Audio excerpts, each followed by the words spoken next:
The conference room buzzed with chatter as I glanced at my phone, its screen lighting up with an incoming call from Tyler. I stepped out into the hallway, expecting the usual small talk. "How's the trip? When will you be home?" Instead, Tyler's voice came through cold and smug. "I'm divorcing you," he said, his tone almost triumphant.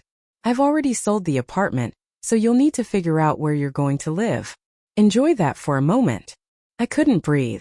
The audacity of it, the complete lack of remorse, was almost laughable. My hand tightened around the phone as his words sunk in. "You sold the apartment?" I asked, keeping my voice steady. "Yeah," he said with a dry laugh. "Nicole and I need the money to set up our life together. She deserves better than a tiny place like that anyway." Nicole. The name stung, though I'd suspected for months that there was someone else. Tyler's late nights, his sudden work trips, and the mounting distance between us all pointed to a third party. But to hear him speak her name so casually, as if I were the intruder in their life, lit a fire in my chest. "Sounds good," I replied evenly. There was no way I was giving him the satisfaction of hearing me crack. "My name is Amelia, and up until that phone call, I thought I'd married a man I could trust." Tyler and I had been together for 6 years, and while things hadn't always been perfect, I'd believed in our partnership. We'd worked hard to buy our apartment, a cozy 2-bedroom in the city that I'd fallen in love with the moment I saw it. It wasn't just a home. It was a symbol of everything we'd built together. Or at least that's what I'd thought. Looking back, there had been signs, small cracks in the foundation I'd ignored.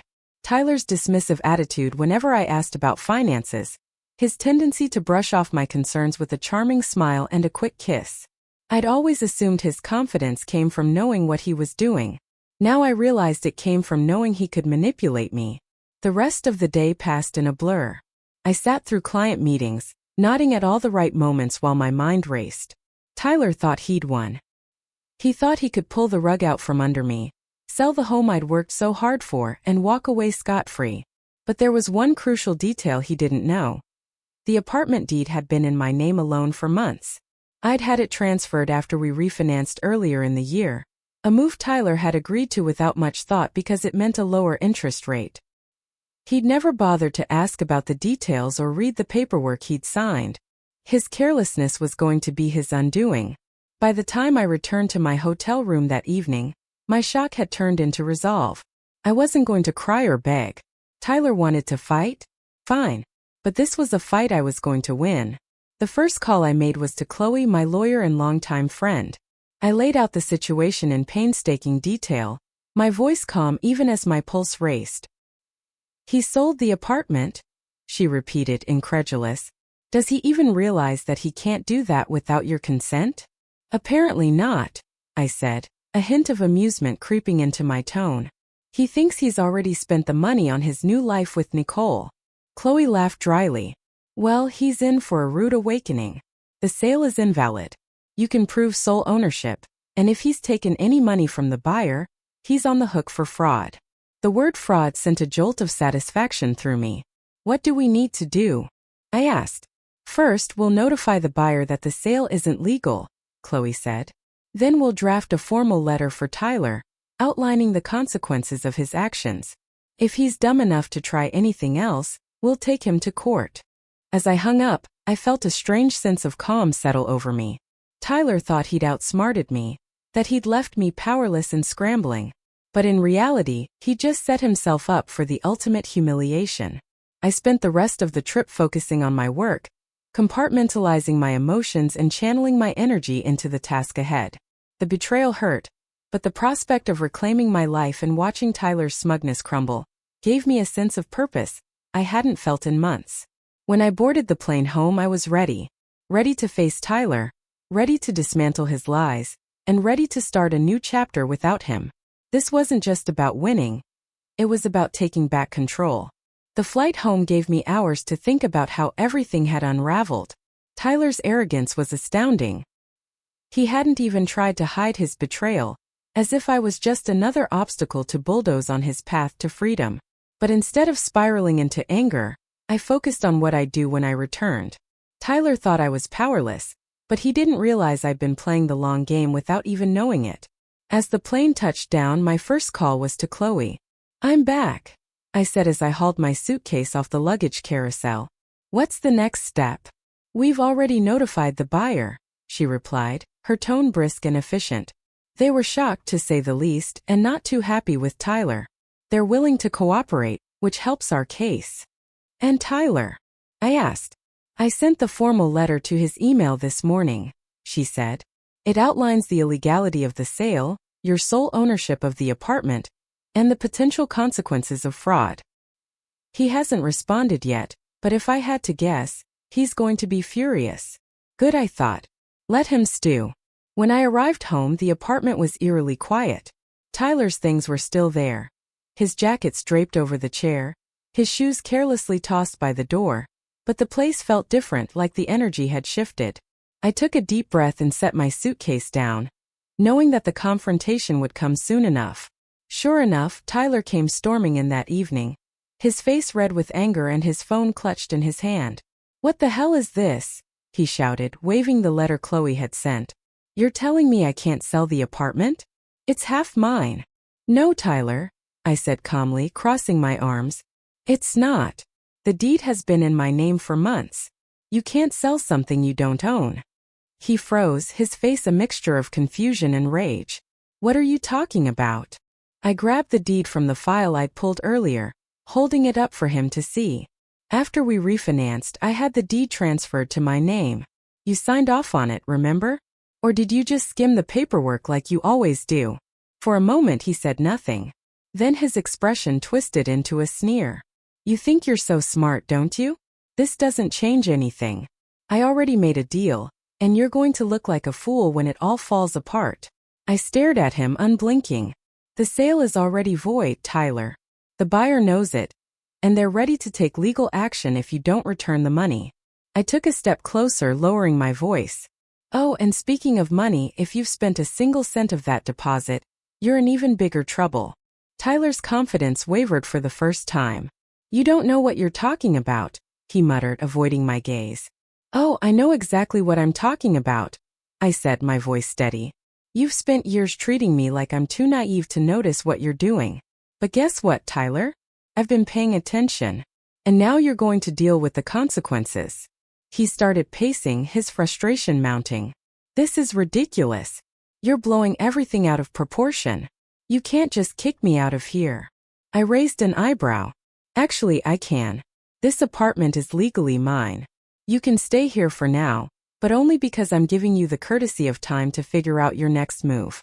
But let me be clear. I'm not going anywhere. Over the next few days, Tyler's anger turned into desperation. He called me repeatedly, leaving frantic voicemails that alternated between begging and threatening. Meanwhile, Chloe worked behind the scenes to ensure that every loose end was tied up. The buyer rescinded the agreement, furious at Tyler for wasting their time and money, and Chloe drafted the preliminary paperwork for the divorce proceedings. You're in a good position, Amelia, she told me during one of our meetings. Tyler has no leverage here.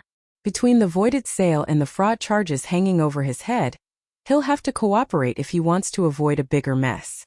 Her words were a relief, but they also reminded me just how much I'd allowed Tyler to control my life. For years, I'd ignored his dismissiveness and arrogance, telling myself it wasn't worth the fight. But now I saw how much I'd been giving up, and I was determined to take it all back. Laura, my best friend, came over one evening to help me reorganize the apartment. We boxed up Tyler's things, carefully stacking them in the corner of the living room. How's he taking all this? She asked, holding up one of his gaudy ties with a smirk. Not well, I said, laughing despite myself. He's still convinced he can talk his way out of it, but I'm not budging. Good, she said, tossing the tie into the box. He doesn't deserve a single inch of your space or your time.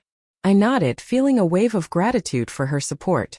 For so long I'd felt alone in my marriage, carrying the emotional and financial burden, while Tyler took credit for everything. But now I had people in my corner, and that made all the difference. The final piece of my plan fell into place the day Tyler brought Nicole to the apartment. I was sitting at the dining table, reviewing some paperwork, when they walked in like they owned the place. Nicole looked around with a smug smile, her arm looped through Tyler's. So this is where we're staying, she said, her voice dripping with entitlement. I stood up, my heart pounding but my resolve unshaken. No, I said firmly. This is where Tyler was staying. You, Nicole, won't be staying here at all. Her smile faltered, and she glanced at Tyler, who looked equally stunned. What is this? He demanded. This, I said, gesturing to the apartment around me, is my home. Not yours, not hers, and certainly not a hotel for you to shack up in after stabbing me in the back. Nicole's expression turned icy, but she said nothing. Tyler, on the other hand, looked like he was about to explode. You can't do this, he shouted. You're being unreasonable. I met his gaze, unflinching. No, Tyler. What's unreasonable is thinking you could sell my home, walk away with the money, and expect me to just roll over. You're lucky I haven't filed criminal charges. For now, Tyler stood in the doorway, his face red with frustration, while Nicole crossed her arms, looking increasingly uncomfortable. You're being ridiculous, Amelia, he said, his voice laced with desperation. You can't just kick me out of my own home. I took a step forward, my voice calm but unwavering. This is my home, Tyler.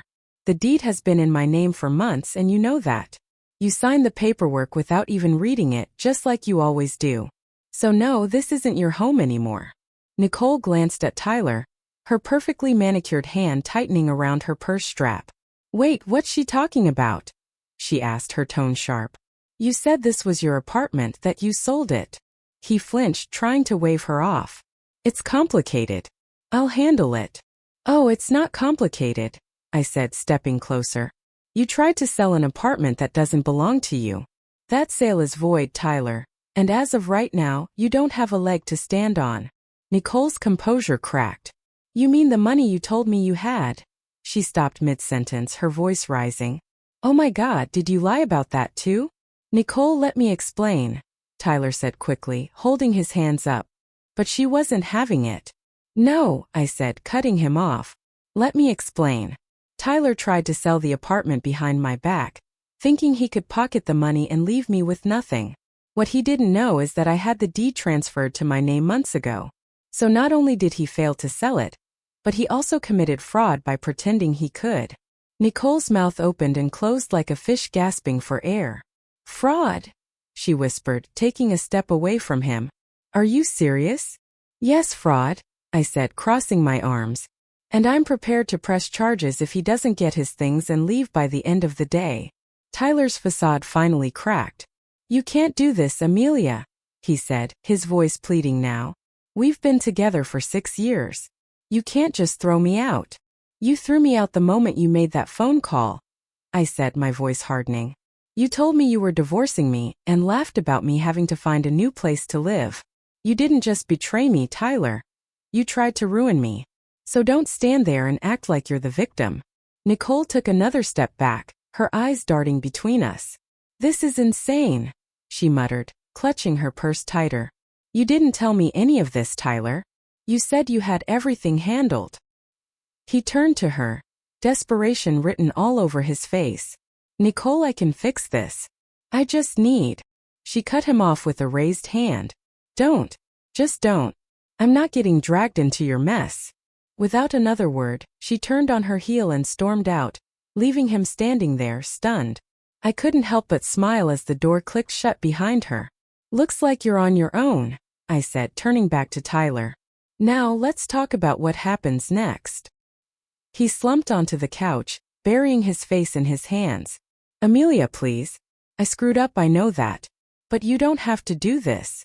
You're right, I said, grabbing a folder from the kitchen counter and setting it on the coffee table in front of him. I don't have to do this. But I'm going to. This is the divorce paperwork. My lawyer has already drafted it, and I suggest you sign it quickly. The sooner you do, the sooner we can both move on. He stared at the folder, his face pale. You really hate me that much? Hate you? I let out a bitter laugh. No, Tyler. I don't hate you. I feel sorry for you. You had everything, someone who loved you, a home we built together. And you threw it all away because you couldn't see past your own ego. I stood, my heart pounding but my resolve unshaken. I want you out of here by the end of the day. Take your things and figure out where you're going to stay. This is the last time I'm giving you any grace.